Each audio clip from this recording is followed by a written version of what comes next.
Nah, bagi teman-teman yang ingin memulai usaha di tahun 2026, pada video kali ini ada alternatif 5 ide usaha nih yang bisa teman-teman coba tuh.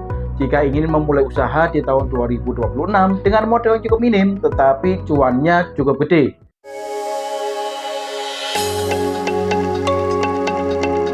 Nah, di tahun 2026, semoga tahun baru, target baru, tentunya dengan rezeki yang baru ya. Nah, bagi teman-teman yang ingin coba memulai, membuka usaha, ataupun memulai usaha untuk bisa mendapatkan cuan ataupun penghasilan di 2026. Nah, ini teman-teman saya kasih beberapa ide nih yang bisa coba teman-teman lakukan begitu ya. Sebagai salah satu alternatif ataupun salah satu ikhtiar supaya kita bisa mendapatkan penghasilan dengan modal yang cukup kecil tetapi cuannya ya lumayan lah. Oke, kita masuk ke ide yang pertama, yaitu kita bisa memulai menawarkan jasa online. Untuk menawarkan jasa online ini, teman-teman bisa mulai dari bidang yang kalian kuasai. Misalkan nih, contohnya teman-teman menguasai yang paling simpel, kalian suka mengetik begitu ya.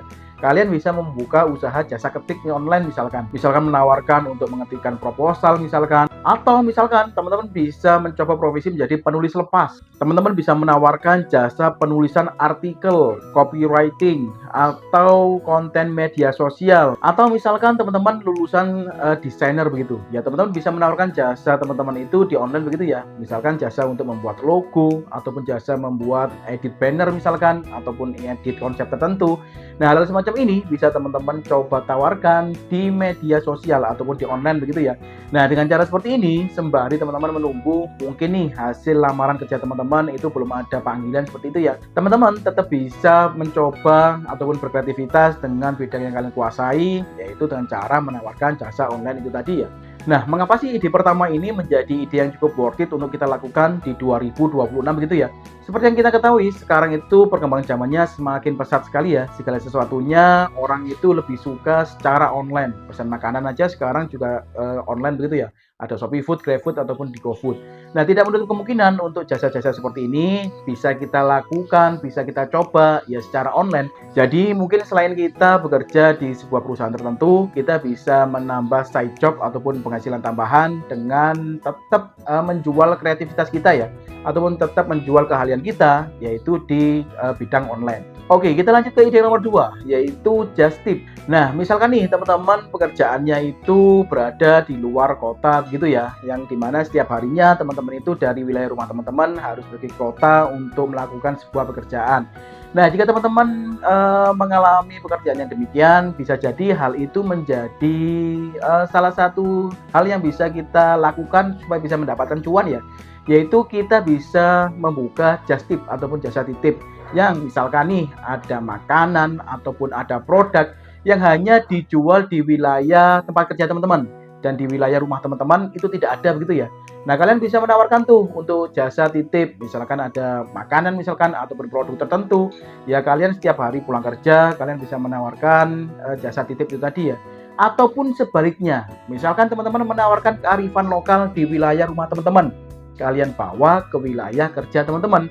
Nah, itu juga memungkinkan ya, dan itu bisa menjadi sumber cuan yang bisa kalian dapatkan misalkan setiap harinya, atau misalkan kalian pulang ke rumahnya itu 1 minggu 1 kali ya, kalian bisa mulai kumpulkan tuh produk-produk yang dipesan, produk-produk yang dititipkan ke kalian yang sekiranya tidak ada di wilayah tempat kerja teman-teman, yang kalian bisa mengangkat kearifan lokal di wilayah rumah teman-teman ya. Oke, kita lanjut ke ide nomor 3, yaitu menjadi seorang afiliator. Nah, menjadi seorang afiliator ini cukup banyak digandrungi, cukup banyak digemari untuk saat ini ya.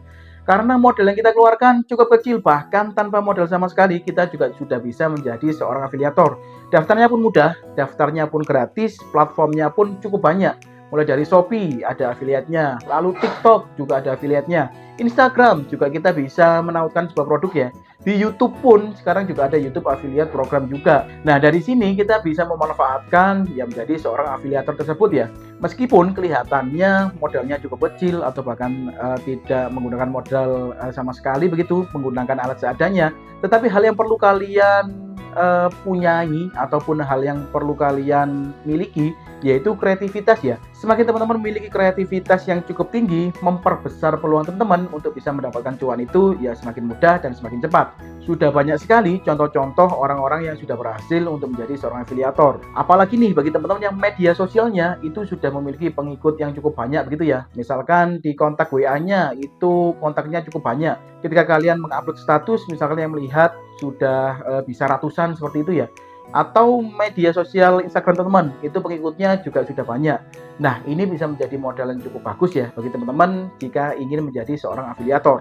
Bagi teman-teman yang berminat untuk menjadi seorang afiliator, caranya cukup mudah ya. Teman-teman bisa cek di channel ini, mulai dari bagaimana cara menjadi afiliator di Shopee misalkan, ataupun di TikTok, semuanya ada di channel ini.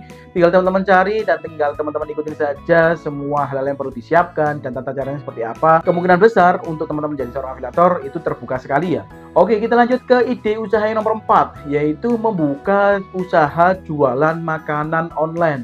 Nah, lagi-lagi kita bisa memanfaatkan fitur online begitu ya untuk membuka usaha. Nah, khusus di ide nomor 4, kita bisa membuka usaha makanan online dari rumah saja, tanpa kita harus menyewa toko, tanpa kita harus membeli booth, tanpa kita harus memiliki rombong. Dengan hanya kita berjualan di rumah saja, kita juga sudah bisa menghasilkan cuan menggunakan peralatan seadanya, menggunakan peralatan yang sehari-hari kita gunakan untuk memasak.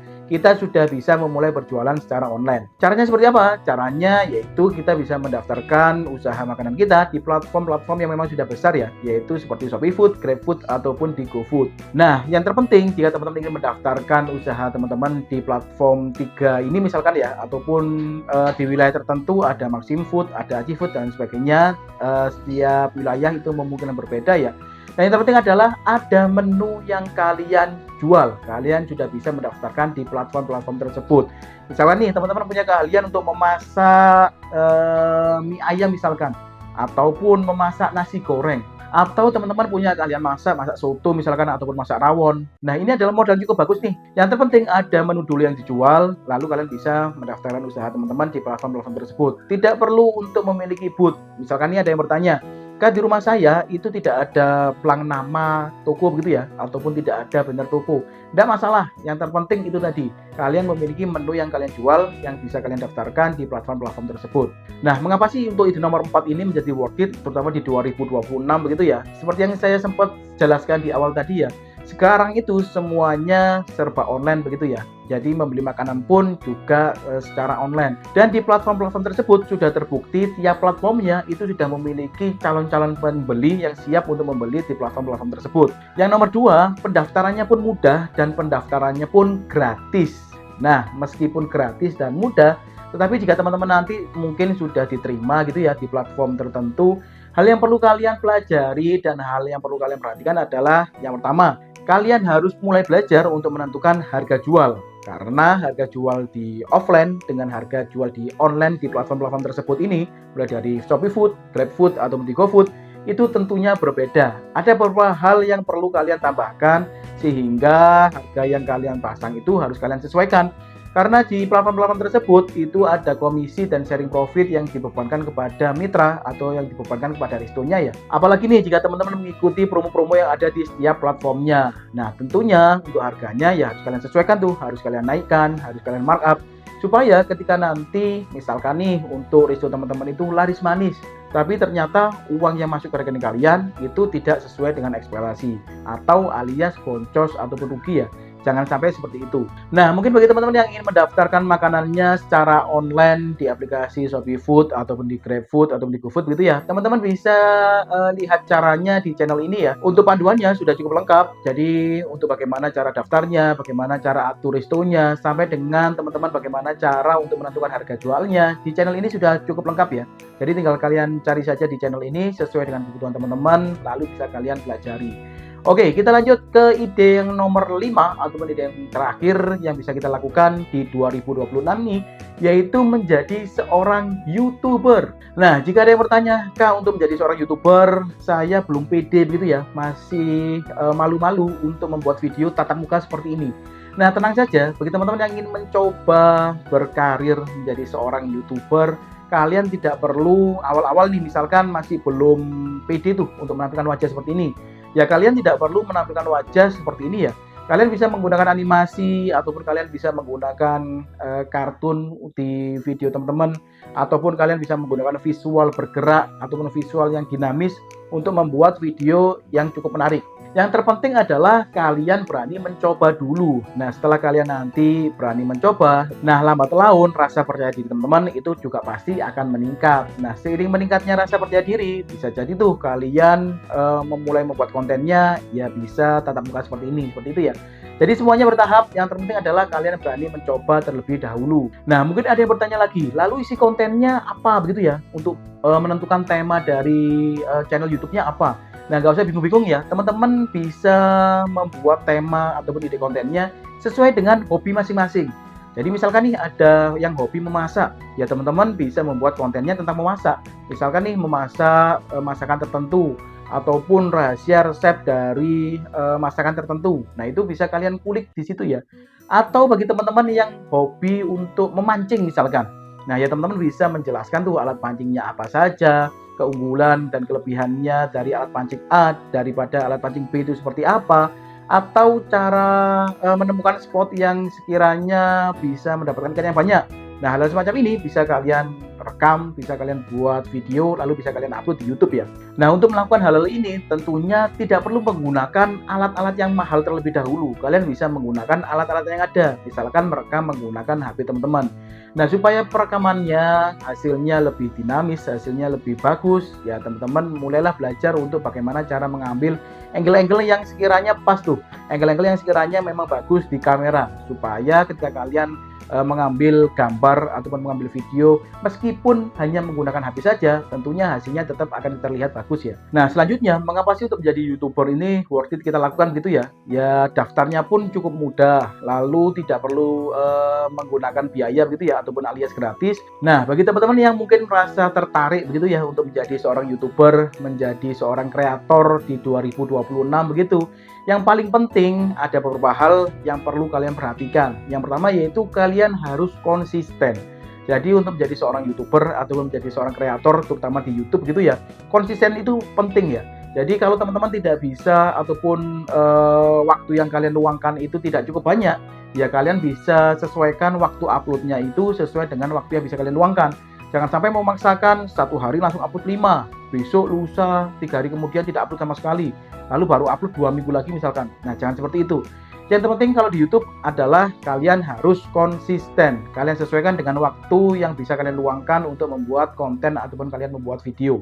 Lalu hal yang perlu kalian perhatikan berikutnya yaitu jangan lelah untuk belajar SEO ataupun algoritma YouTube. Karena banyak sekali hal yang sebetulnya harus kita pelajari, kita upgrade ilmu tentang YouTube. Misalkan nih bagaimana cara membuat judul, bagaimana cara membuat deskripsi yang baik, bagaimana cara membuat thumbnail dan lain sebagainya. Nah, hal semacam ini ya pelan-pelan bisa kita pelajari, lambat laun bisa kita pelajari supaya views yang ada di channel kita itu semakin lama semakin meningkat, semakin lama semakin bagus. Nah, bagaimana nih menurut teman-teman? 5 ide usaha yang bisa menjadi alternatif, hal yang bisa kita lakukan untuk bisa memulai usaha di tahun 2026. Mana nih dari 5 ide usaha ini yang sekiranya bisa kita coba pertama kali nih di tahun 2026? Kalian bisa tuliskan di kolom komentar ya. Oke, semoga pada video kali ini bisa memberikan informasi yang cukup ya bagi rekan-rekan. Terima kasih sudah menonton. See you next video.